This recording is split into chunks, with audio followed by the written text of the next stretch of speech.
Hello and welcome to another lecture on electrical circuit theory. In today's lecture, we'll see how to solve a circuit in which we come across a supernode. So in order to illustrate how we can come across a supernode, let's take an example of this circuit here. So in order to solve this network using KCL, we know that if we have n nodes in a circuit, we have to write n minus 1 equations to solve for all the potentials. So let's count the number of nodes that we have here.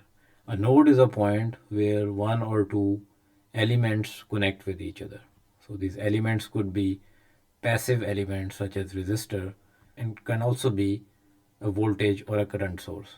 So for example, this is one node, this is another one, and this is the reference node.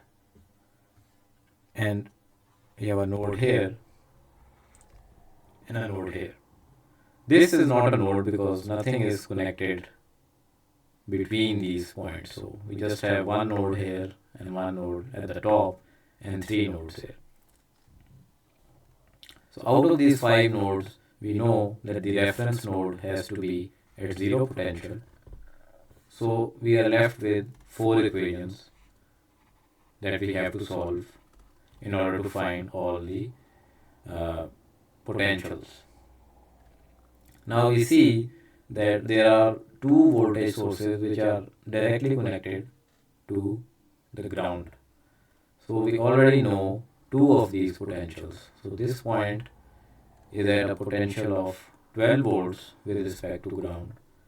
And this one, since it is connected in a reverse polarity, this one is at a potential of minus 6 volts with respect to ground. So out of these four equations, we are left with two equations which we need to write. So this seems quite straightforward.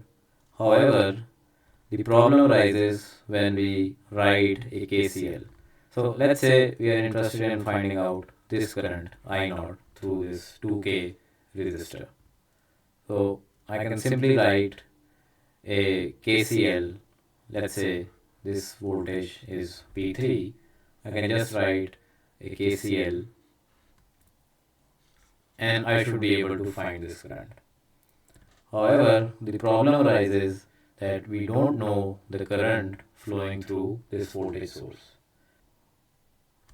Let's say if this node is at a potential V4 and these two are the only two potentials we need to solve for since we only need two equations. So we cannot write a KCL equation in a brute force manner because we don't know the current. However, we see that there is one constraint equation which is governing this relationship.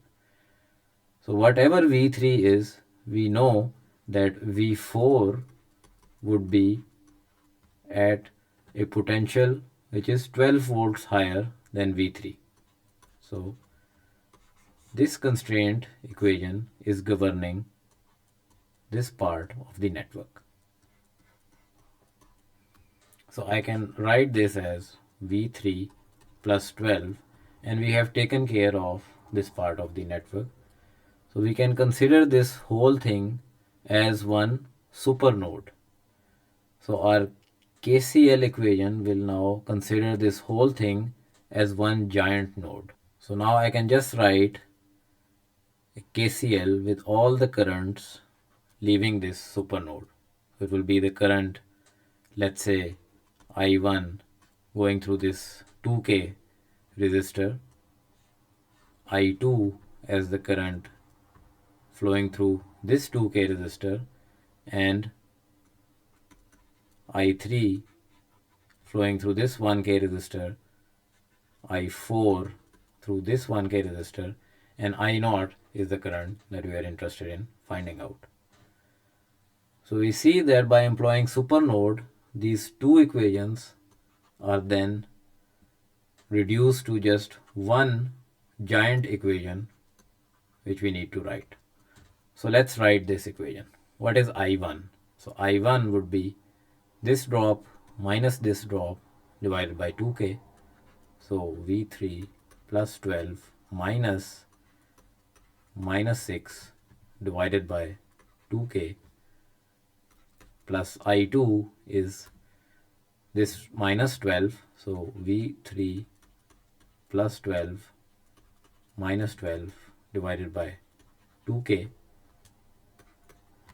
plus I3 would be V3 minus 6 would be V3 plus 6 divided by 1k plus I4 would be V3 minus 12 divided by 1k, and lastly the current that we are interested in finding out, which is simply V3 divided by 2k, this whole thing equal to 0. So we are just left with one equation which we need to solve. So I leave the algebra to you. If you solve this, you'll see that V3 is equal to minus 6 by 7 volts, and I naught can then be found out as minus 6 by 7 divided by 2k. This comes out as minus 3 by 7 milliamps. So that's it for today's lecture. I hope the lecture was clear and you can now use supernodes for solving your circuits more efficiently. So see you in the next lecture. Bye.